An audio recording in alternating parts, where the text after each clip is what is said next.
एअरबसचा हा प्रकल्प महाराष्ट्रातून गुजरातमध्ये गेला आणि त्यानंतर आता भाजपकडून महाविकास आघाडी सरकारच्या काळातल्या उद्योग मंत्र्यांवरती त्यांच्या मुलावरती एजंटगिरीचा गंभीर असा आरोप करण्यात आलेला आहे।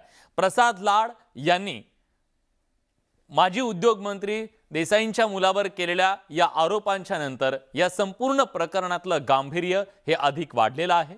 पाहूया त्या संदर्भातला खास रिपोर्ट। टक्केवारी प्रकरणात सुभाष देसाईंच्या मुलाचं नाव, भूषण देसाईंवर एजंटगिरीचा आरोप। खरंच भूषण देसाईंनी मागितली गुंतवणूकदारांकडे टक्केवारी। टाटा एअरबस प्रकल्पात आरोप प्रत्यारोपांच्या फैरी झडत असताना आता माजी उद्योग मंत्री सुभाष देसाईंच्या मुलावर वसुलीचे आणि एजंटगिरीचे आरोप होऊ लागले।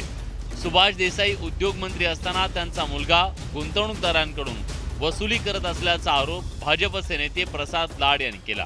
एवढंच नाही तर उद्योजकांशी भूषण देसाई दुबईत डील करत होते असंही लाड म्हणाले। 21 सप्टेंबर 2021 ते 30 जून 2022 पर्यंत त्या सरकारने निश्चितपणे काय केलं याचं उत्तर सर्वप्रथम सुभाष देसाईंनी दिलं पाहिजे।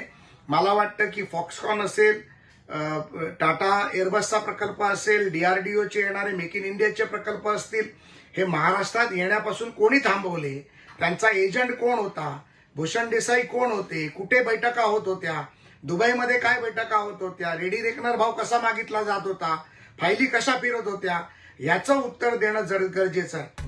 मंत्रालयात उद्धव ठाकरेंनी नोटा छापण्याचं मशीन टाकल्याचा आरोप किरीट सोमय्या यांनी केलाय।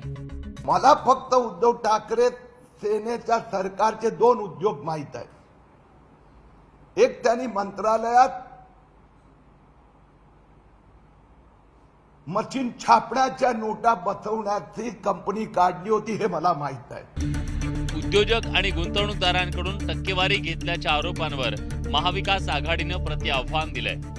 प्रसाद लाडनी गंभीर आरोप केले, सुभाष देसाई यांनी टक्केवारी मागितली आणि त्यामुळे अशा पद्धतीने। अच्छा, म्हणून आता सरकार बदलल्यानंतर पळून गेलेत का? आता सरकार त्यांचं, केंद्रात पण इथे पण सरकार त्यांचंच, आणि मग वरती आणि खालती हेच सरकार असताना एक इंजिन आमचं फेल का होतं महाराष्ट्राचं सतत? प्रकल्प अचानक राज्याबाहेर जात आहेत आणि त्याबद्दल मग हे कुणाच्या नाकारतेपणामुळे जातात का? हे याचं कुठंतरी परीक्षण झालं पाहिजे। टाटा एअरबस प्रकल्पामुळे टक्केवारीचा मुद्दा निघालाय। हजारो तरुणांना रोजगार देणारे प्रकल्प जर टक्केवारीच्या चक्रव्यूहात अडकत असतील तर ही प्रवृत्ती ठेचून काढण्याची गरज निर्माण झाली आहे।